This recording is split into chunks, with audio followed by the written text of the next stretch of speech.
ಎಲ್ಲರೂ ಬರ್ರಿಲ್ಲಿ. ನಿಮಗೊಂದು ವಿಷಯ ಹೇಳಬೇಕು. ನಾನು ಹೋದ ತಿಂಗಳು 28ನೇ ತಾರೀಕಿಂದ ಜೀನಿ ಸ್ಲಿಮ್ ಅನ್ನೋದು ಪೌಡ್ರು ಗಂಜಿ ಮಾಡ್ಕೊಂಡು ಕುಡಿತಾ ಇದ್ದೀನಿ. ಹೋದ ತಿಂಗಳು ನಮ್ಮ ಅಕ್ಕ ಕೊಡಿಸಿದ್ಲು, ಈ ತಿಂಗಳು ನಮ್ಮ ಭಾಗ್ಯಮ್ಮ ಕೊಡಿಸೋಳೆ, ನೆಕ್ಸ್ಟ್ ತಿಂಗಳು ಲಲಿತಾ ಭಂಡಾರ ಅವ್ರಿಗೆ ಇರುತ್ತೆ ಅನ್ಕೊಂಡಿದ್ದೀನಿ. ನೋಡೋಣ ಏನಾಗುತ್ತೆ ಅಂತ. ಇವಳೇನು ಬೇಕಾದ್ರೆ ಹಿಂಗೆ ಹೇಳ್ತಾಳೆ ಅಂತ ನೀವು ಅನ್ಕೋಬೋದು. ಹೌದು, ನನಗೆ ನನ್ನ ವಿಷಯ ಎಲ್ಲ ಅವ್ರ ಹತ್ರ ಹೇಳ್ಕೊತೀನಿ, ಅವರೇ ನನಗೆ ಹೆಲ್ಪ್ ಮಾಡೋದು. ಯಾರ್ಯಾರು ವೇಟ್ ಕಡಿಮೆ ಆಗ್ಬೇಕು ಅನ್ಕೊಂಡಿದ್ದೀರಾ ಜೀನಿ ಸ್ಲಿಮ್ ತಗೋರಿ.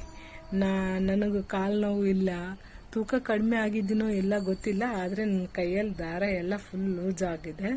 ಲೂಸ್ ಹೆಂಗಾಗಿದೆ ಅಂದರೆ ತೋರಿಸ್ಬೇಕು ನೋಡಿ, ಎಷ್ಟು ಲೂಸ್ ಆಗಿದೆ ಅಂತ. ಗೊತ್ತಾ ಚೆನ್ನಾಗಿ ಕೆಲಸ ಮಾಡುತ್ತೆ. ನೀವು ಎಲ್ಲರೂ ತಗೋರಿ. ನಮ್ಮ ತಂಗಿಯರು ತಗೊಂಡಿದ್ದಾರೆ ಕೊಪ್ಪಳದಲ್ಲಿ, ಆಮೇಲೆ ಗಂಗಾವತಿಯಲ್ಲಿ ನಮ್ಮ ಅಕ್ಕ ತಗೊಂತಾರೆ ಅಂತೆ, ಆಮೇಲೆ NS ಪುಟ್ಟನಹಳ್ಳಿಯಾಗ ನಮ್ಮ ತಂಗಿಯರು ತಗೊಂತಾರಂತೆ. ಇದೇನು ಪ್ರಮೋಷನ್ ವಿಡಿಯೋ ಅಲ್ಲ, ನಾನು ಇವಾಗ ನನ್ನ ಹೆಲ್ತು ಚೆನ್ನಾಗಿ ಆಗ್ತಾ ಇದೆ. ನನಗೆ ತುಂಬ ಖುಷಿಯಾಗಿದೆ. ಹಿಂಗೆ ನನಗೆ ಶಕ್ತಿ ಕೊಡಲಿ, ನಾನು ಹಿಂಗೆ ದುಡ್ಕೊಂಡು ತಿಂದು ಎಲ್ಲ ಸಾಲ ತೀರಿಸ್ತೀನಿ ಅನ್ನೋ ಭರವಸೆ ನನಗಿದೆ. ತುಂಬ ಖುಷಿ ಆಗ್ತಾ ಇದೆ. ಜೀನಿ ಸ್ಲಿಮ್ಮಿಗೆ ನನ್ನ ಕೃತಜ್ಞತೆ. ಎಂದೆಂದು ಚಿರಋಣಿ ಆಗಿರೋಕ್ಕೆ ಇಷ್ಟಪಡ್ತೀನಿ. Thank you.